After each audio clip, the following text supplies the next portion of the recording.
Te damos la bienvenida a un nuevo recorrido por la selva del saber. A contar de las 5 de la tarde. Un programa del Centro de Estudiantes de Posgrado de la UACH.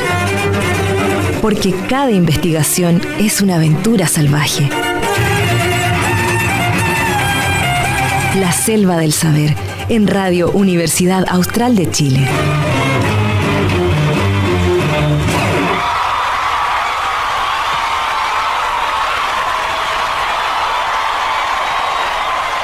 Hola, bienvenidos a un nuevo capítulo de La Selva del Saber, un programa producido por el Consejo de Estudiantes de Posgrado de la UACH.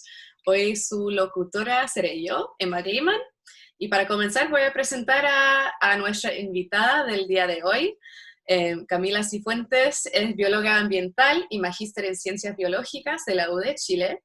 Actualmente está haciendo su doctorado en ecología y evolución en la UACH, y también trabaja en el Instituto de Filosofía y Ciencias de la Complejidad y es coordinadora de Modatima Los Ríos. Eso te voy a preguntar más después. Hola Cami, ¿cómo estás? Hola, bien, ¿y tú? Bien, todo bien. Y bueno, te tengo que agradecer por venir al programa y lamentablemente no estamos en el estudio porque eso igual es quizás más entrete, pero podemos conectar a través de la distancia. Sí, no importa, se entienden las circunstancias, pero muchas gracias por la invitación y el interés.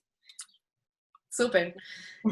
Yo lo considero un favor personal, entonces ahora después voy a estar a tu disposición para lo que sea.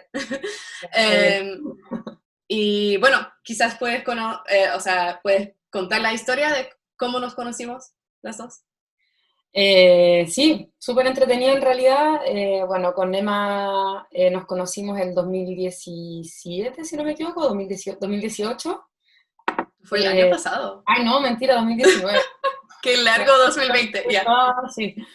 El 2020 en el curso de campo de ecología de bosques templados, que es un curso que se hace en la Estación Biológica Senda Darwin. Es un curso que ya tiene más de 20 años, más o menos. Lo coordina el profesor Juan Armesto, que es investigador también, ecólogo. Bueno, y yo he sido parte de ese curso ya hace 5 años, como instructora, sí, pasa el tiempo, como instructora y bueno, y como profesora en las últimas versiones ya haciéndome cargo del tema de ecología de suelo. Claro, y el año pasado, en 2019, tuvimos una versión súper especial en realidad del curso de ecología de bosques, porque estábamos en plena revuelta popular en Chile. Entonces, en realidad, con Juan, y bueno, y también el otro coordinador, que fue el profesor Ricardo Rossi, en esta oportunidad, y bueno, y la otra instructora, que es Karina Madriaza, dijimos, pucha, en realidad, en plena revuelta, no podemos hacer un curso como si nada estuviera pasando, entonces decidimos enfocarlo mucho en el tema de la ética ambiental, un poco cómo trabajar ese tema, obviamente inscrito dentro del tema teórico específico de la ecología de los bosques, pero con una salida un poquito más como ya pensando en, en Chile, en el concepto de desarrollo, en la ética ambiental, en procesos productivos, en el fondo, como tratando de abordarlo de manera bien integral. Y ahí Emma fue una estrella y No. hasta ahora. La que preguntó la mayor cantidad de cosas quizás, pero yo mantengo que de los instructores o las instructoras, tú fuiste la mejor. O sea, quizás no la más senior, pero la más como didáctica y interactiva, sí. Gracias. Lo pasamos súper bien, yo encontré que armamos súper buen equipo, la Karina también es bacán, es tremenda investigadora, muy buena profesora también, así que súper bien. Sí, estuvo lindo. Me gustaría volver en el tiempo a esos momentos antes de la pandemia, Eso, ahí inocentes aprendiendo. Vaya que ha cambiado todo desde diciembre hasta ahora, como si me han pasado años, pero claro, pero también nada. Bueno. Bueno, te mudaste a Valdivia recientemente, entonces, ¿y cómo ha sido tu transición este año? Así, bueno, me imagino que como para todo el mundo ha sido una locura todo esto. Yo soy de Santiago y, bueno, y en realidad siempre, o sea, tenía la seguridad de que quería hacer mi doctorado acá en Chile, porque quiero estudiar un poco como los ecosistemas de Chile, entonces, eh, y decidí venirme a Valdivia porque, bueno, en parte por la universidad, en parte, o sea, como por la misma trayectoria de la universidad, tiene un excelente cuerpo académico y, bueno, obviamente también la ciudad misma me llamaba mucho la atención, tenía ganas de salir ya de Santiago. Eh, claro, empezó la pandemia y de hecho yo empecé en Santiago el doctorado oficialmente y Ah, wow. fue una locura en realidad porque tenía, claro, yo mandé para Valdivia todas mis cosas, las dejé guardadas en una bodega, porque me iba a ir a Chiloé a hacer un trabajo ahí en la senda Darwin Ajá. durante marzo, y después de marzo me iba a venir directamente a Valdivia. Entonces, ¿qué Ujú. pasó? Mandé todas mis cosas, pasaron 3 días, se suspende todo. Se cierra todo, pandemia, cuarentena, entonces yo figuraba en Santiago sin nada, tampoco me podía venir a Valdivia. Eh, Porque estaba cerrado todo el tránsito. Todo cerrado, era imposible viajar y claro, no tenía tampoco visto departamento, o sea, como que estaba todo así un poco en el aire, así que estuve 3 semanas o casi un mes, como un poco de allegada y nada, y en un momento fue como ya cuando vi que se podía viajar efectivamente, que se podían sacar permisos, en el fondo la decisión fue, hago la cuarentena acá, o sea, en Santiago, o la hago en Valdivia, y ahí fue como, no, ya, Mm. a Valdivia nomás, y ya me había decidido con venirme. Y bueno, y tenía todas mis cosas acá, así que no me quedaba de otra. Y nada, bueno, llegué ya como medio entrando en invierno, otoño-invierno. Ujú. Eh, Todos me habían asustado mucho con el invierno y la lluvia, y al final encontré que no fue para tanto. De hecho, me terminó gustando, como que al final tengo esa cosa, yo creo que muy santiaguina, de que como que llueve y todavía me parece que es como maravilloso, así Oh, como un fenómeno. como mágico. Es como mágico, entonces de repente me pilla la lluvia en la calle y yo como que me pongo a reír porque en realidad es como que estoy súper poco acostumbrada. O también me acuerdo mucho de cuando yo era chica, que en Santiago sí llovía antes, llovía harto en invierno. Y claro, yo es como, todavía me gusta mucho la lluvia en realidad. Y nada, bueno, ahora acomodándome, conociendo la ciudad, ya igual aproveché de salir harto en bicicleta. La universidad lamentablemente no la he podido conocer aún, Mm. pero nada, maravillada todavía. He visto, me encontré con un guillín en el río. No me Aquí en el país, digas, no, qué envidia. envidia, sí, no, lo grabé, tengo miles de videos del guillín famoso. Ah, ya, después me Eh, mandas. claro, ahí he tenido mis encuentros cercanos con la fauna, así que nada, súper contenta. Qué rico. Y bueno, ¿me puedes contar en breve la historia de tu vida, quizás antes de, antes de hacer la mudanza, o sea, para Sí, empezar claro. el doctorado, quizás cómo fue tu camino de aprendizaje para llegar a donde estás ahora? A ver, yo estudié biología ambiental en la Universidad de Chile y ahí, claro, tenía el ramo de ecología y todo, pero en realidad no estaba tan decidida en realidad como a qué área de la biología me quería ir. Hasta que justamente hice el curso de ecología de bosque en la Senda Darwin con Juan Mm. Ernesto. eh, y ahí nada, me encantó el área, como que me enamoré un poco, dije, esto es lo que yo quiero hacer por el resto de mi vida. No, pero eso es lo que Oh. quería hacer en ese momento. Eh, Así que, bueno, hice mi tesis de pregrado con Juan y también la de magíster. En realidad Juan ha sido como un sensei para mí, como me formó desde cachorra, uno podría decir. Oh. Sí, pues así que es una persona súper importante para mí y bueno, y además que en el magíster como decimos en buen chileno, me apañó mucho porque yo tenía una idea un poco como, como provocativa o provocadora en realidad.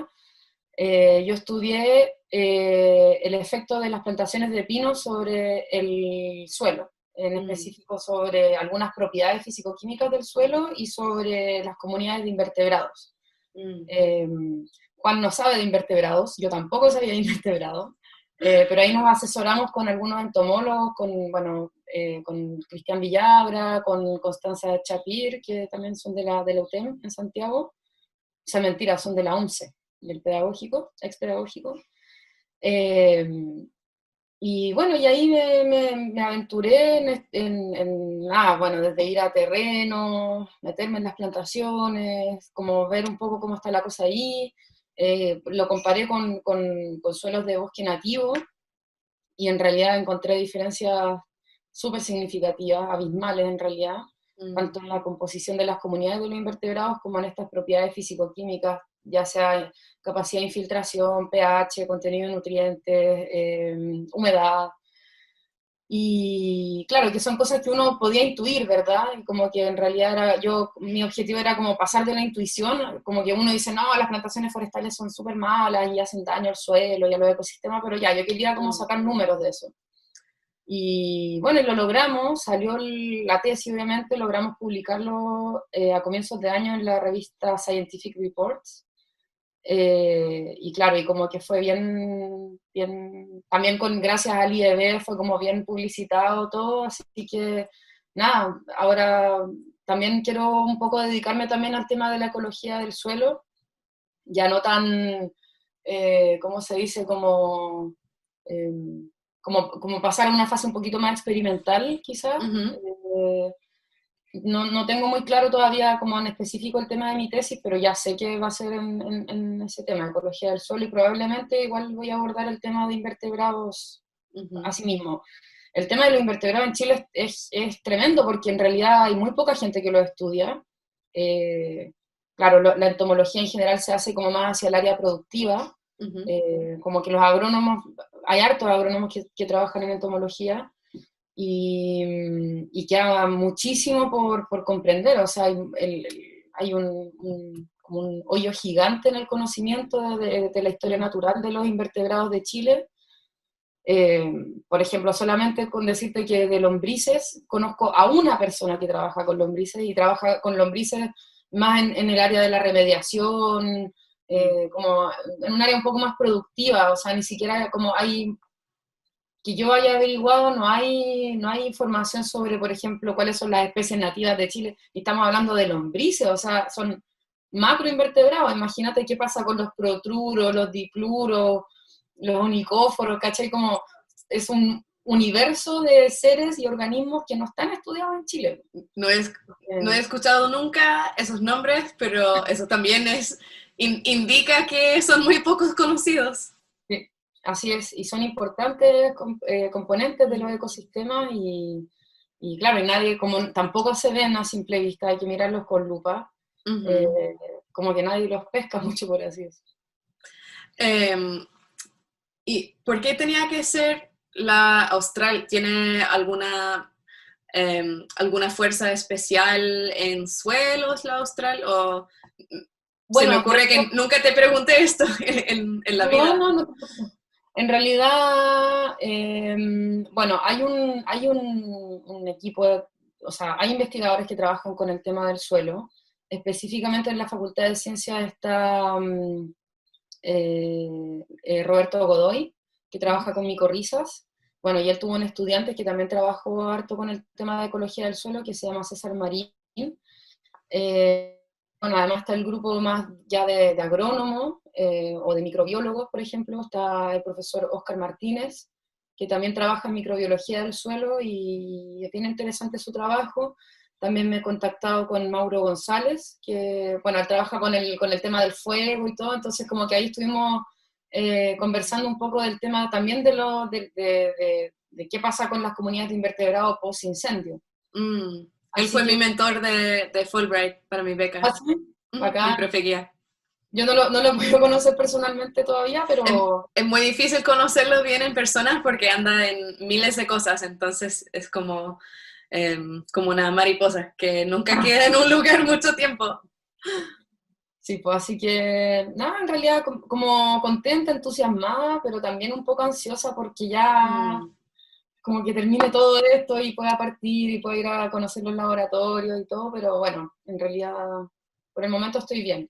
¿Y por qué el austral? Bueno, porque en realidad, a ver, ¿qué me pasó? Yo estudié en la Chile, tanto el pregrado como el posgrado, el magíster. En la Católica trabajé 5 años, entonces como ¿Trabajaste que, 5 años? Wow. sí, como, bueno, en el laboratorio de Juan Armesto, Ujú. como técnica ahí, como técnico. Entonces me pasaba que era como en realidad ya, o sea, no es por ser agrandada, pero como que me sentía que ya conocía mucho el ambiente de Santiago Ujú. del tema de ecología, porque en realidad son esas dos universidades las que trabajan en ecología. Ujú. Creo que ahora la Andrés Bello está empezando, la mayor, pero súper incipientemente. Ah, entonces no hay, o sea, escucho de gente de ecología estudiando en la Chile y en la Cato, porque en las otras universidades en Santiago no hay, simplemente no Claro. hay. O Wow, sea, ok. hay biología, por ejemplo, en la Andrés Bello y en la mayor, pero como te digo, no sé, por la mayor recién abrió un programa de doctorado, pero claro, no está acreditado ni nada. Ujú. Y bueno, y en realidad eran dos cosas, eran, claro, las ganas de quedarme en Chile, las ganas de quedarme en Chile y trabajar en investigación acá, y también de cambiarme de ciudad. En Ujú. realidad quería ya salir de Santiago, como que tenía la sensación de que ya de Santiago como que queda poco en realidad de Santiago, el tema del agua está súper fuerte, Mm. entonces sí, quise como aventurarme ya más para el sur. Y mucha gente en tus círculos, o sea, amigos, conocidos, ha hecho lo mismo, o sea, santiaguinos que están en sus años 20, es muy común que se desplacen a propósito o que vayan a otra ciudad, porque yo lo digo porque sé que en Estados Unidos eso es bastante común, pero no sé ¿Sabéis que cómo lo es que la narrativa en Chile.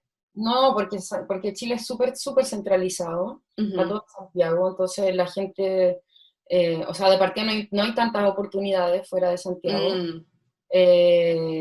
Y claro, y además la gente tiene como esa idea de que como está todo en Santiago, ¿para qué me voy de acá? Ujú. Como el miedo de después no encontrar puestos de trabajo, cosas así, pero yo creo que en general la gente de mi edad, sobre todo, como de mi edad hacia abajo, Ujú. ya están todos como un poco como pensando que, bueno, que en realidad en algún momento hay que irse de Santiago y hay mucha Ujú. gente, como que, en fin, hay que poblar las otras ciudades también. Claro, yo sé que también la centralización o la descentralización es un tema hasta político en Chile, entonces eso también es un ejemplo interesante de cómo el Por concepto de que supuesto, lo personal es político también, o sea, por estás como supuesto. O votando sea, con tu decisión, ¿o no? en realidad, justamente, o sea, es en parte eso, como no es una decisión como individual de me dan ganas personales, o sea, hay una parte de eso, obviamente, como Ujú. sí, bonito Valdivia, bacán la universidad y todo, Ujú. pero claro, hay una intención, como la convicción de que en realidad me quiero quedar en Chile, quiero hacer mi doctorado en Chile. Yo creo que en Chile se hace muy buena ciencia, además. Ujú. Entonces, no siento ese como clamor de irme para afuera, de estudiar afuera, Mm. y porque tengo la sensación de que si me iba para afuera, era probable que me quedara allá, a donde Mm. fuera, ¿cachai?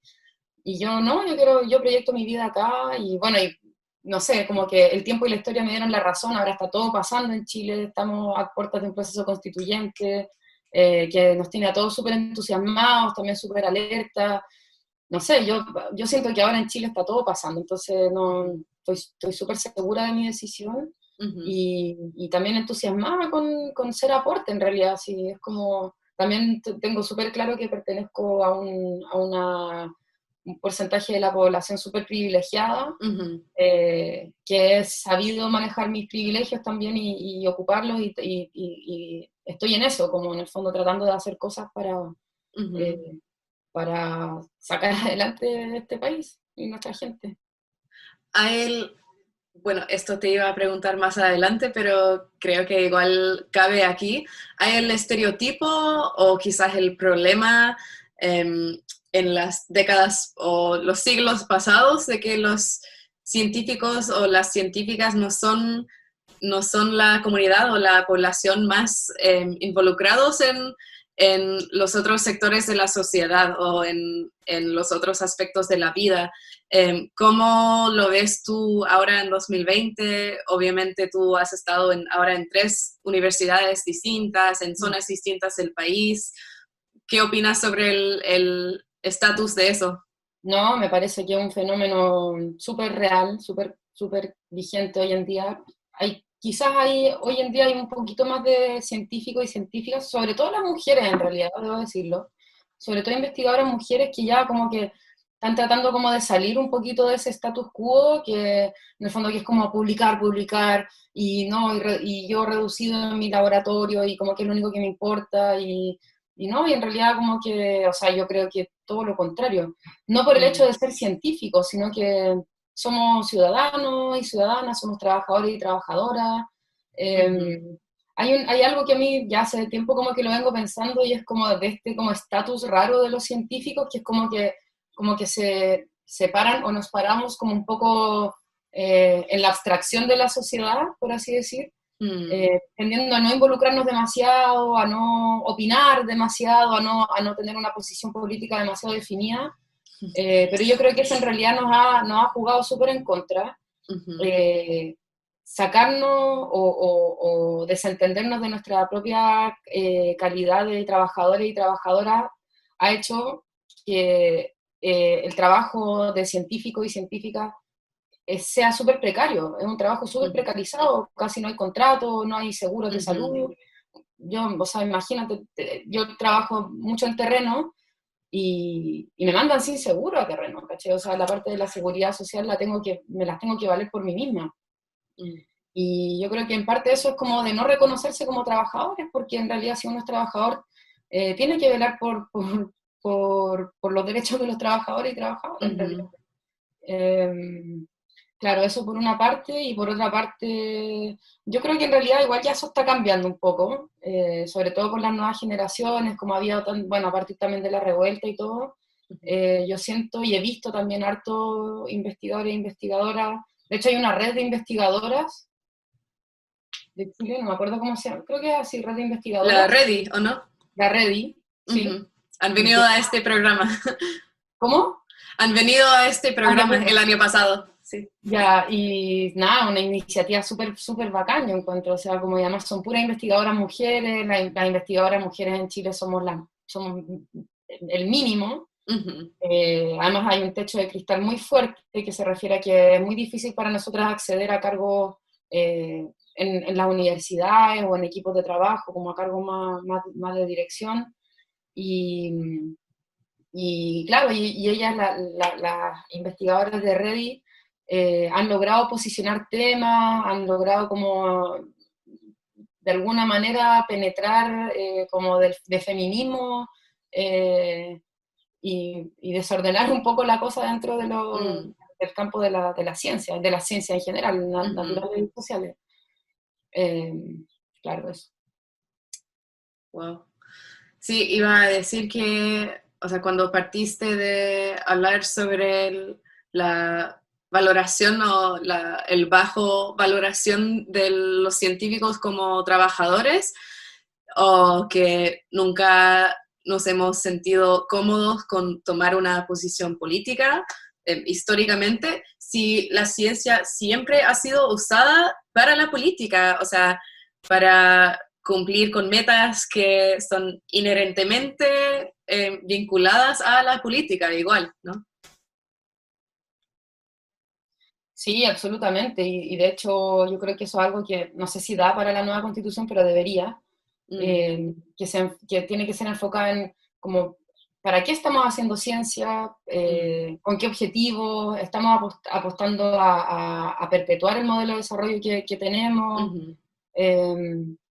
Y eso, claro, como tú dices, si uno analiza al fondo cuáles son los centros de investigación que están siendo financiados de mayor manera, claro, o sea, es súper evidente, la minería por un lado, bueno, obviamente la ciencia de la salud, eso está súper bien, pero claro, el primo pobre siempre son los temas como ambientales, de ecología, de ecosistemas, porque porque siempre es más importante ser más productivo, tanto en temas forestales, de la minería, acuicultura, o sea, que tiene que ver con extracción, y no tanto de dotar como de otorgarle mayor valor a aquello que se está extrayendo por último. Si ya lo estás extrayendo por último, darle un valor agregado que te permita surgir un poco más o tener un grado de desarrollo mayor. Claro, en ese sentido está como esta falsa idea, yo creo, o noción de que no, que los científicos, como tenemos que trabajar de manera muy objetiva, no podemos involucrarnos en temas políticos, pero ahí yo creo que eso es súper falso de partida, porque todos tenemos una posición política. Hasta decir que uno no tiene una posición política es una posición política, eso a mi entender. Y por otro lado, claro, como si en el fondo uno fuese a meter a su propia investigación y a desviar los datos, por así decir, para que salgan de acuerdo a lo que uno quiere, de acuerdo a su ideología política. O sea, eso no, pues eso es súper No, falso. ningún científico haría eso. Obvio que no. Y además que la investigación, o sea, la ciencia, el método científico tiene su propio mecanismo justamente para sacarse eso ¿cómo se dice? Como... ya, se me fue la palabra. En el fondo, como para no desviarse un poco de esa objetividad, o por eso Claro. afuera y uno mide, y, en fin. Y con respecto a ese miedo o que la gente tiene claro, o sea, el miedo de tomar una posición política o de aparecer como si son individuos políticos, por el temor de que la gente los busque como malos para sus trabajos. O sea, obviamente tú has pensado en esto mucho y también vinculándolo al tema del género, has sido una mujer que trabaja en el mundo científico por muchos años. ¿Qué crees tú que tiene que cambiar? No sé si es culturalmente, obviamente hay la esperanza ahora de tener cambios políticos, pero ¿qué tipo de cambio social o cultural crees que tiene que pasar para que sea diferente? O sea, para que la gente se sienta cómoda con expresar o involucrarse en la política o incluso la valoración de la vida fuera de la academia. Es una pregunta grande, yo sé. Es una pregunta grande, pero a ver, yo creo que igual, como dice el lema, Chile cambió. Como que ya, de verdad, desde la revuelta, desde el 19 de octubre hasta ahora, como que Chile es otro, y los chilenos y chilenas somos otros, somos diferentes.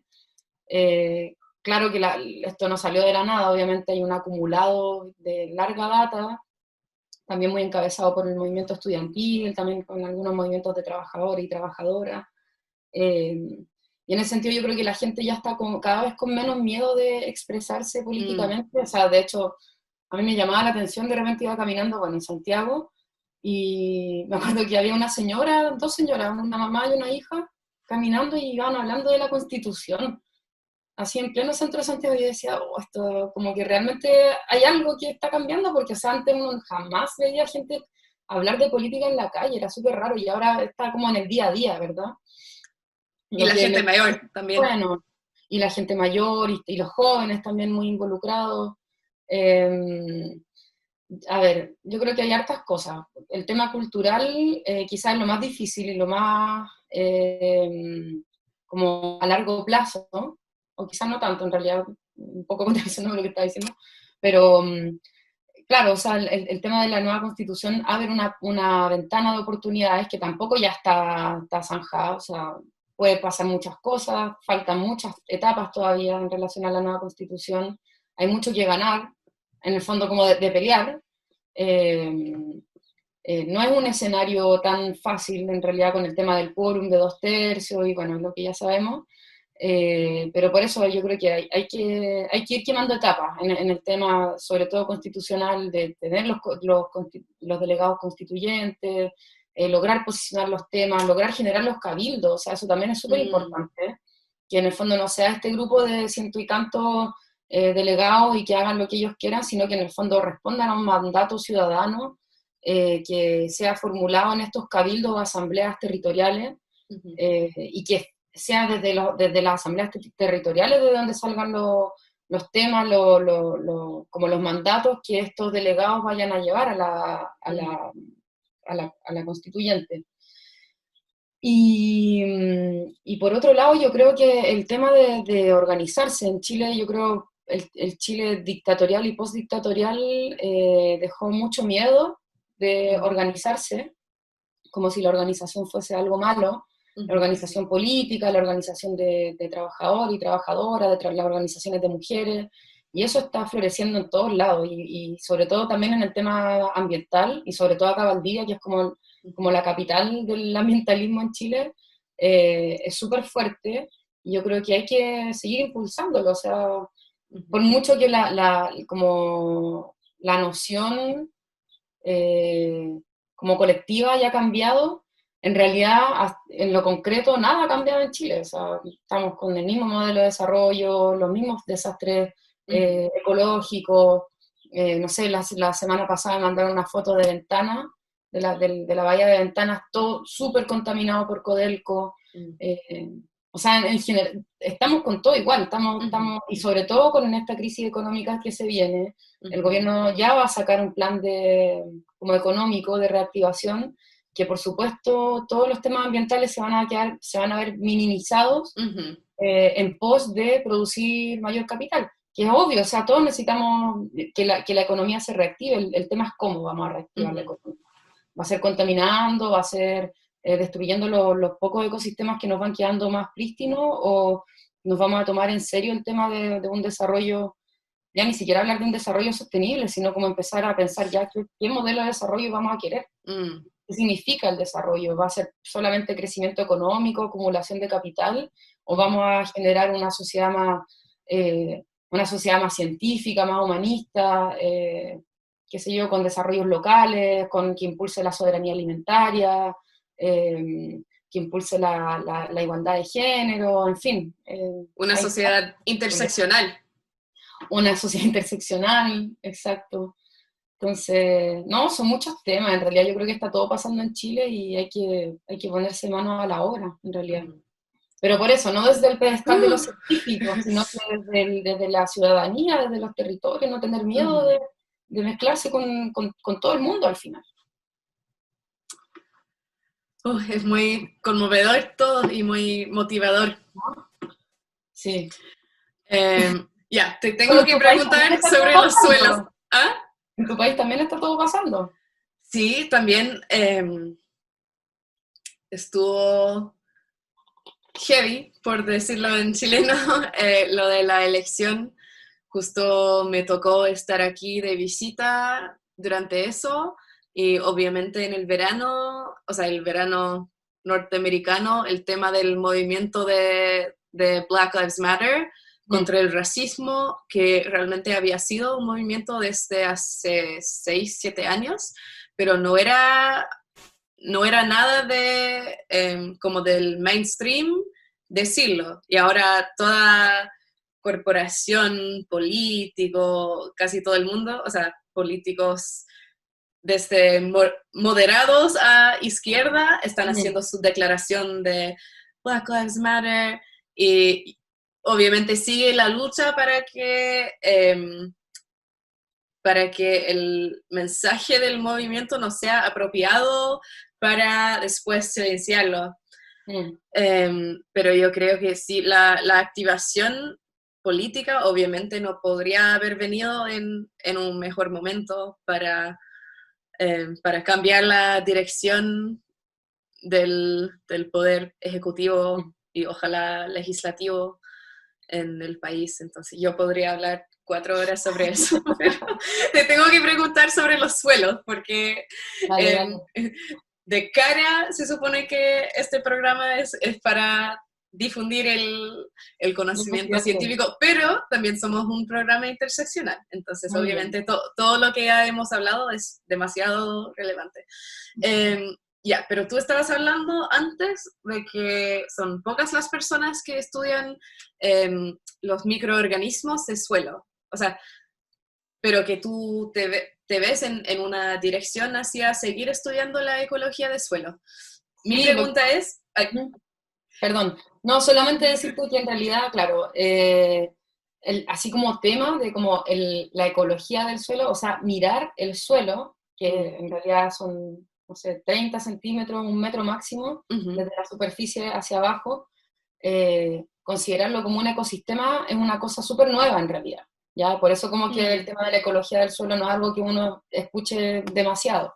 ujú, Eh, y por supuesto en Chile tampoco hay demasiado desarrollo en eso aún, o sea, mm, es incipiente, se está abriendo, yo espero ser un aporte en abrir mm, ese campo de investigación, junto con ujú, las otras personas que también lo están haciendo hace ya más tiempo. mm, Eh, pero claro, en el fondo es un área que yo creo que no tiene más de 20, 25 años y en Chile, wow, imagínate, uno, no sé, poquísimo. claro. Y Eh, que no quita que haya gente que ha estado estudiando cosas por separado, o sea, los microbiólogos, ¿verdad? ujú, Los microorganismos, las micorrizas, están los agrónomos también, ujú, los botánicos. Yo en realidad trabajaba antes en plantas, trabajaba con bosques, como ujú, más ligada a la botánica, y de ahí como que empecé a mirar para abajo, como, uy, ¿qué está pasando con las raíces? Y ahí me empecé a meter y se me abrió un mundo que en realidad no me esperaba y que me cautivó porque es un mundo que está por descubrir.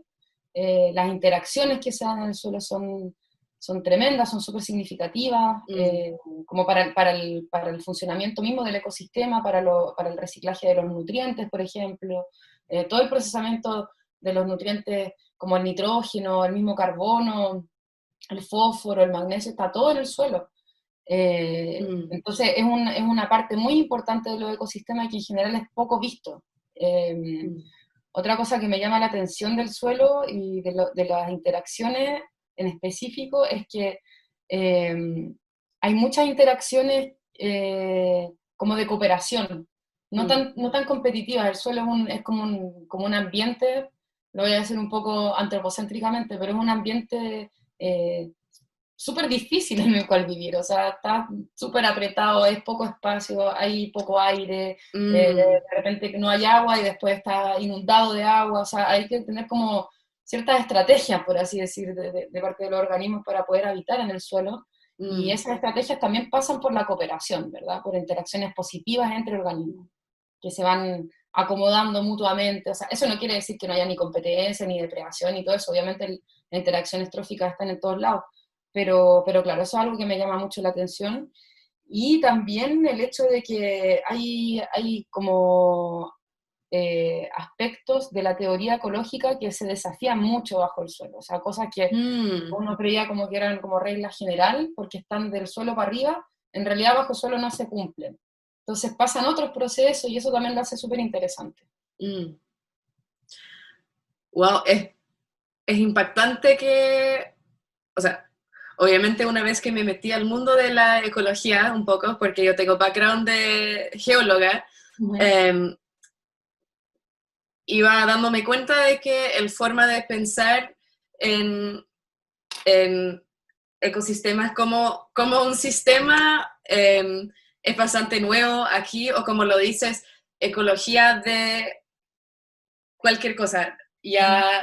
Ya han habido ecología de otras cosas, ese tipo de estudio, ese tipo de pensar, pero pensar en el suelo como algo para aplicar la ecología quizás es diferente. Lo que te iba a preguntar era, obviamente tú tienes tu especialización hasta ahora con la biodiversidad, los microorganismos. Te iba a preguntar cuáles son todas las otras cosas que entran en la ecología del suelo y me interesa que, como tú dices, han habido personas que ya han trabajado en otros temas que ahora se consideran como todo relacionado y que todos deberían estar hablando entre sí, pero antes no, pero hay agrónomos, hay gente que estudia los nutrientes. Mi visión llegando desde la geología habría sido bastante limitada porque es la parte geóloga, o sea, Claro.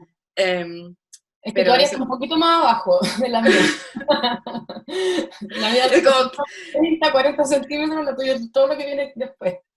claro, ya llegando a la superficie está interfiriendo, la biología está interfiriendo y todo va a la cagada. No, a la cagada no, pero claro, es muy diferente. Sí, Em, es súper bonito eso, en realidad, que, claro, o sea, qué organismos intervienen en el suelo, pucha, son ujú, desde los más micros, o sea, los bacterias, arqueas, hongos, ¿verdad? Los micros, ujú, pasando por invertebrados, algas también hay en el suelo, no sabía.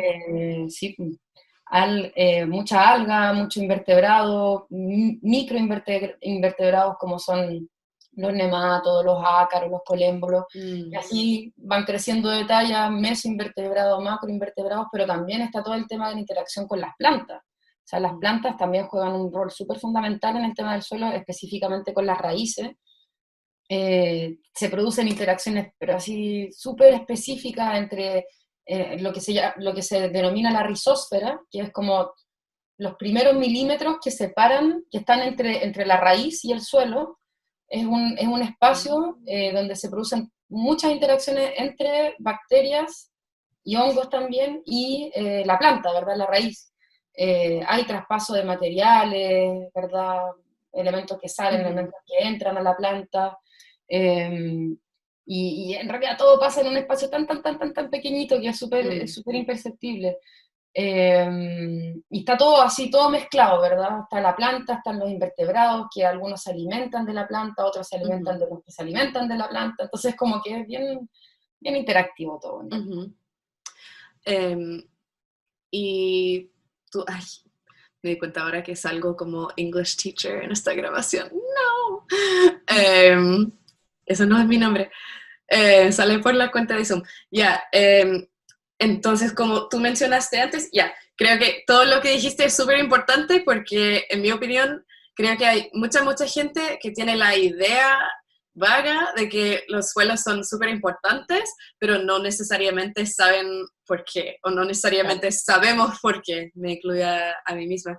Em, entonces, lo que hiciste en tu magíster de comparar los suelos en los diferentes tipos de bosque, yo sé que aludiste al hecho de que tiene su relevancia con respecto a la economía extractivista, también es súper relevante, obviamente, por este momento, como estábamos hablando, el momento sociopolítico. ¿Hay algo más que puedes agregar a eso, como lo mencionaste súper breve antes? Sí, bueno, como estábamos hablando antes de todo, bueno, voy a mezclar todo lo que ya venimos hablando, pero como Dale. decíamos anteriormente, como este background político, ¿verdad?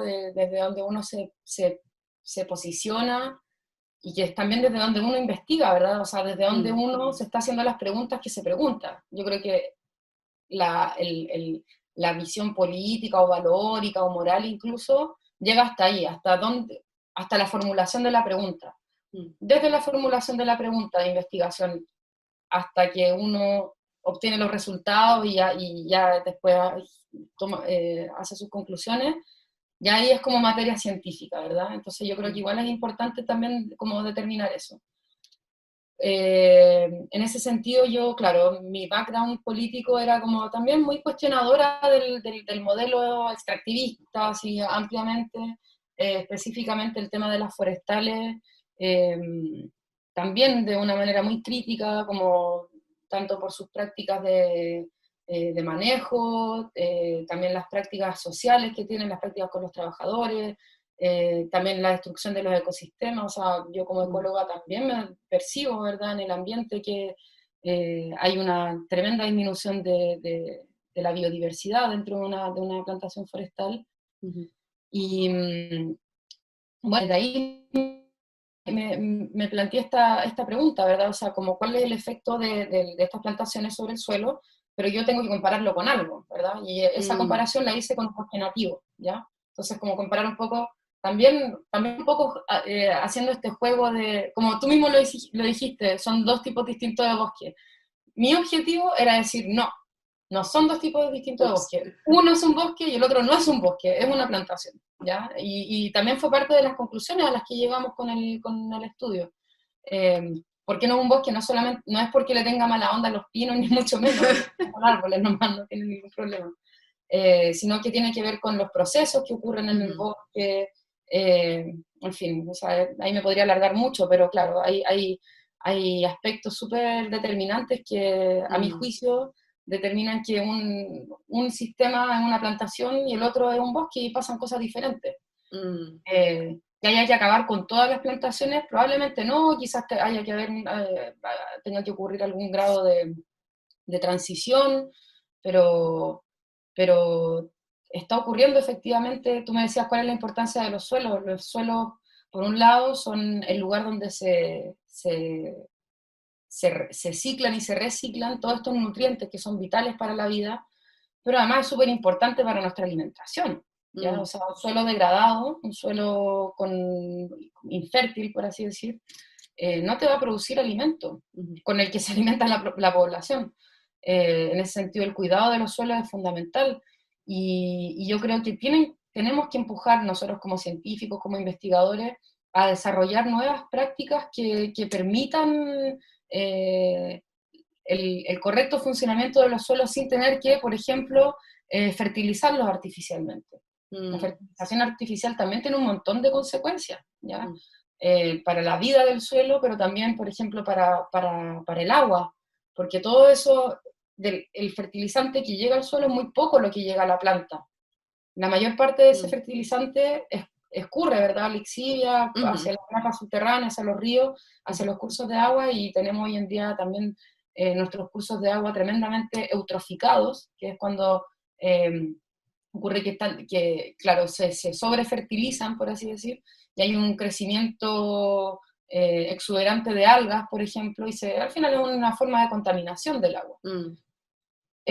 Son temas importantes, son temas que tenemos que estar súper atentos, yo creo. Antes nombraba el tema de la soberanía alimentaria.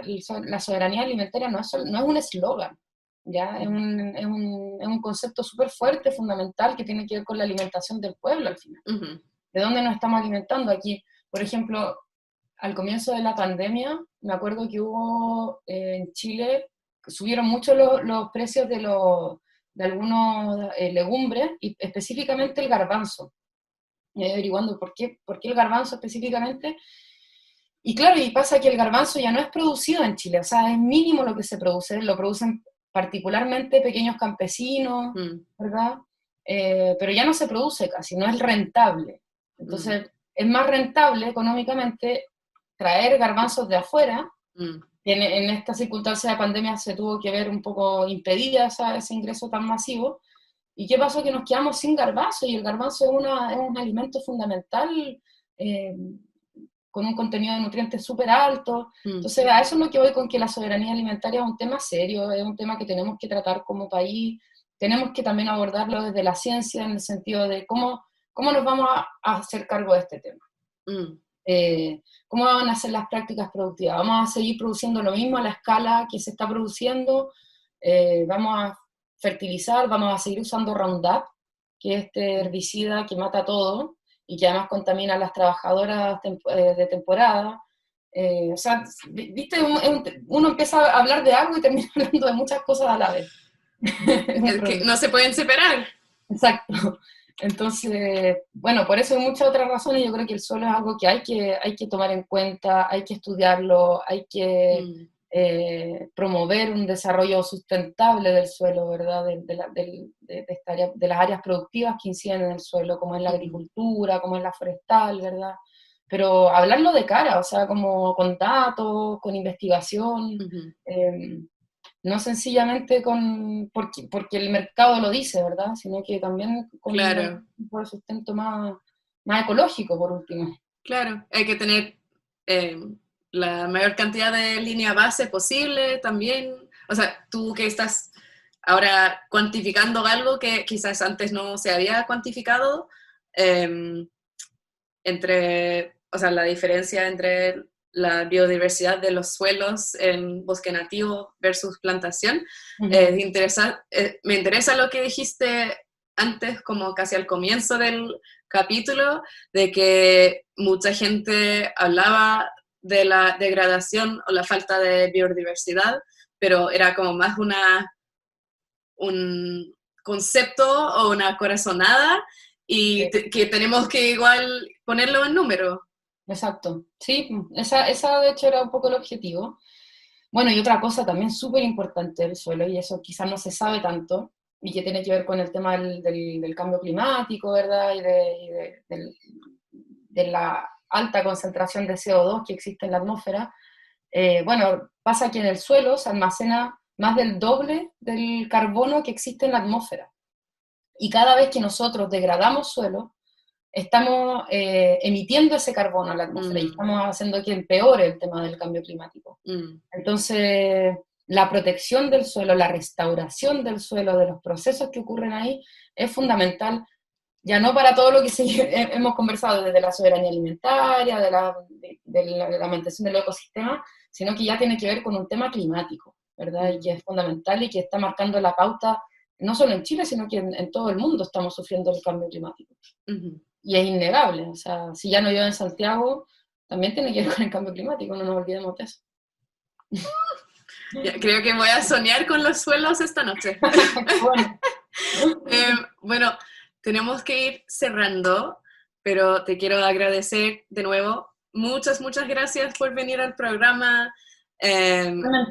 Siento que en algún momento deberías volver porque se nos quedaron muchos temas sin hablar.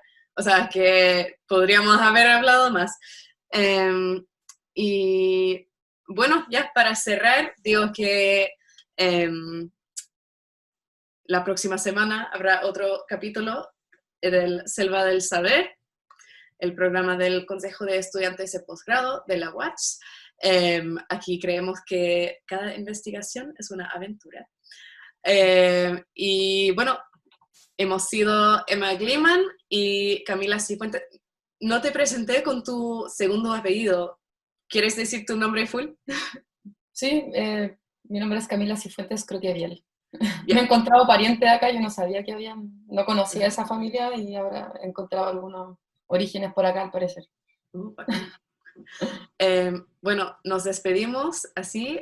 Hasta la próxima. Muchas gracias, Cami. Chao. Chao. Muchas gracias por su atención. Nos volvemos a encontrar en un nuevo recorrido por la Selva del Saber, a contar de las 5 de la tarde, en Radio Universidad Austral de Chile.